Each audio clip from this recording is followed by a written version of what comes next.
Hallelujah. आप सबको जय मसीह की। प्रभु आपको आशीष दे। आज हम जानेंगे कि प्रभु में आने के बाद भी कई लोग अपने मन मुताबिक चल रहे हैं। प्रभु में आने के बाद भी, बपतिस्मा लेने के बाद भी अपने मन मुताबिक चल रहे हैं। और ऐसे लोग मैंने देखे हैं प्रभु में कि वो अपने मन को नहीं बदल रहे हैं, और उनके मन के ना बदलने के कारण उनकी लाइफ में परेशानियां और दिक्कतें मैंने बनी हुई देखी है।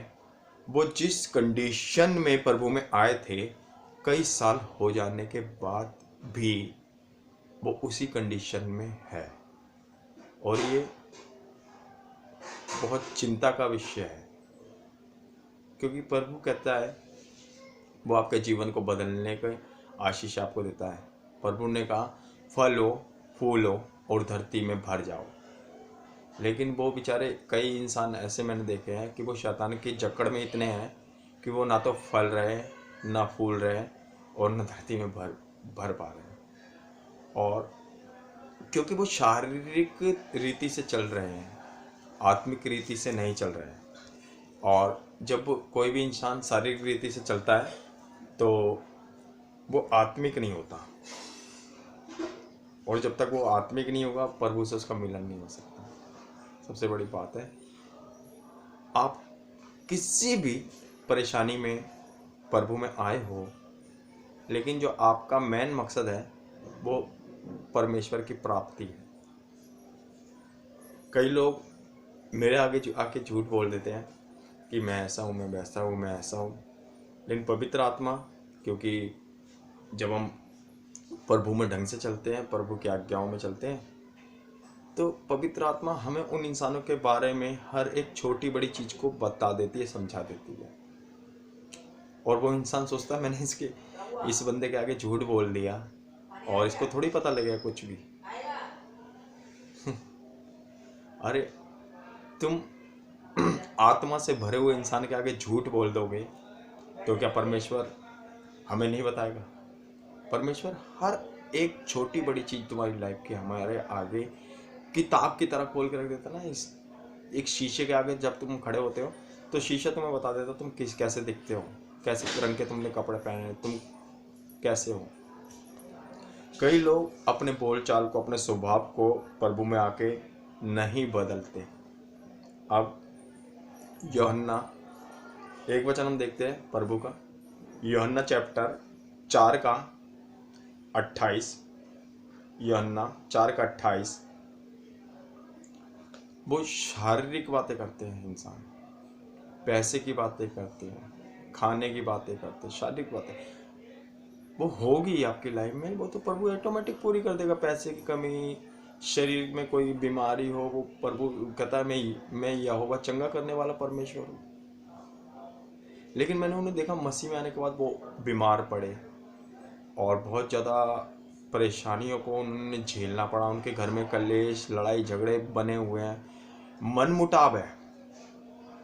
जबकि प्रभु कहता है अगर तू विश्वास करे तो तू और तेरा घराना उद्धार पाएगा। लेकिन उनके लाइफ में मैंने कोई उद्धार नहीं देखा। और पैसे के पीछे तो आज भी वो ऐसे भागते हैं जैसे वो गुलाम हो पैसे के,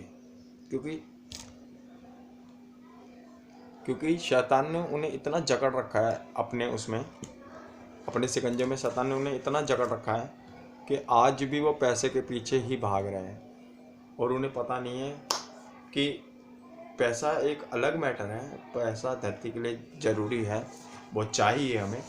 लेकिन उन्हें ये नहीं पता कि परमेश्वर के राज्य की अगर तुम खोज करते हो, प्रभु की धार्मिकता की तुम खोज करते हो, तो ये सब वस्तुएं तुम्हें ऐसे ही मिल जाएगी, ऑटोमेटिक मिल जाएगी। तुम्हें ज़्यादा मेहनत करके जरूरी नहीं, आप ज़्यादा मेहनत करो तो ज़्यादा पैसा कमाओगे, आप थोड़े मेहनत करके भी ज़्यादा पैसा कमा सकते हो। ये प्रभु की एक आशीष है आपके ऊपर। अगर आप इसको अपनी समझ से समझना चाहते तो आपकी समझ बहुत छोटी है, आपकी समझ बहुत छोटी है। लेकिन प्रभु की आशीष, अगर प्रभु का जलाली हाथ आपके ऊपर है, प्रभु का पवित्र आत्मा आपके पास है, तो प्रभु बहुत कम समय में भी आपको पैसे में बहुत ज़्यादा ब्लेस कर सकता है। कई लोग सोचते हैं कि ज़्यादा मेहनत करनी पड़ती है, ज़्यादा ये करना पड़ता है। ऐसा कुछ नहीं होता। प्रभु की वो आशीष है, लेकिन नहीं समझ पाने के कारण वो आदमी ऐसा होता है। सो यदि कोई मसीह में है, सबसे पहली बात आपको समझना पड़ेगा, कुरिन्थियों 2 का दूसरा कुरिन्थियों 5 चैप्टर का 17 वचन, दूसरा कुरिन्थियों 5 चैप्टर का 17 वचन क्या कहता है? सो यदि कोई मसीह में है तो वह नई सृष्टि है, पुरानी बातें बीत गई, देखो वह सब नई हो गई है। आमीन। सब कुछ नया होगा आपकी लाइफ में। लेकिन अगर आपका पुराना वाला स्वभाव आपके संग चल रहा है तो रिजल्ट भी पुराना वाला ही आएगा ना।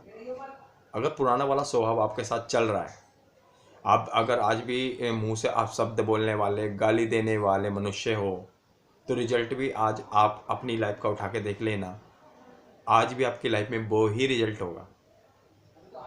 लेकिन जैसा ये वचन कहता है कुरिन्थियों 2 का 5 का 17, सो यदि कोई मसीह में है तो वह नई सृष्टि है, पुरानी बातें बीत गई, देखो वह सब नई हो गई। अगर आपका स्वभाव बदल गया, आप गाली देने वाले इंसान थे, आप गाली नहीं दे रहे हो, आप गुस्सा करने वाले इंसान थे, मैं नहीं कहता कि, या प्रभु नहीं कहता कि अब 1 दिन में बदलो, 2 दिन में बदलो, रोज थोड़ा थोड़ा 1% आप रोज बदलो। महीने में आप 5% बदलो, 10% बदलो, 4-5-6 महीने में आप कंप्लीट हो जाओगे। अगर आप इस तरह भी अगर रोज 1% भी बदल रहे हो तो 4-5 महीने में मैं कहता हूँ आप कंप्लीट हो जाओगे प्रभु में चलने के लिए, उसकी आज्ञाओं को समझने के लिए, उसकी आशीषों को ग्रहण करने के लिए। लेकिन जब आपका अगर पुराना वाला स्वभाव है तो रिजल्ट भी पुराना वाला ही आ रहा होगा आपकी लाइफ में। आप वही बीमारियां बनी होगी आपकी लाइफ में, वही गरीबी का चक्कर होगा आपकी लाइफ में, वही लड़ाई झगड़े कलेश होगा। प्रभु कहता है क्योंकि आज भी तुम में लड़ाई झगड़े कलेश है, तो क्या तुम शारीरिक नहीं हो? तुम मनुष्य से झूठ बोल सकते हो, प्रभु के दास से झूठ बोल सकते हो, लेकिन प्रभु का आत्मा प्रभु के दास को उसके सामने वाले के एक विषय खोल के रख देता है उसके सामने। लोग सोचते हैं कि हमने इससे झूठ बोल दिया। अरे तुम इंसान से झूठ बोल सकते हो, रिजल्ट तुम्हें प्रभु से मिलना है। प्रभु तुम्हें हर पल देख रहा है। प्रभु ने तुम्हारे सर का एक बाल गिन रखा है। सोचो, जो कोई नहीं गिन सकता, प्रभु ने तुम्हारे सर का एक बाल गिन रखा है। प्रभु ने तुम्हें बहुत सारी गोराइयों से ज़्यादा महत्वपूर्ण बताया है। अब आपको ये समझना पड़ेगा, अगर आपकी लाइफ में पुराना रिजल्ट आ रहा है यानी आपने मन नहीं फिराया, आप अपने पापों से बाहर नहीं निकले। भले आपने बपतिस्मा ले लिया, भले आपने प्रभु के संग पीछे चलने का प्रण किया, लेकिन आप चल नहीं पा रहे हो, यह आपके लिए ठोकर का कारण है। यह आपके लिए ठोकर का कारण है। आप मन फिराओ, क्योंकि स्वर्ग का राज्य निकट है। प्रभु ने कहा मन फिराओ। मन कैसे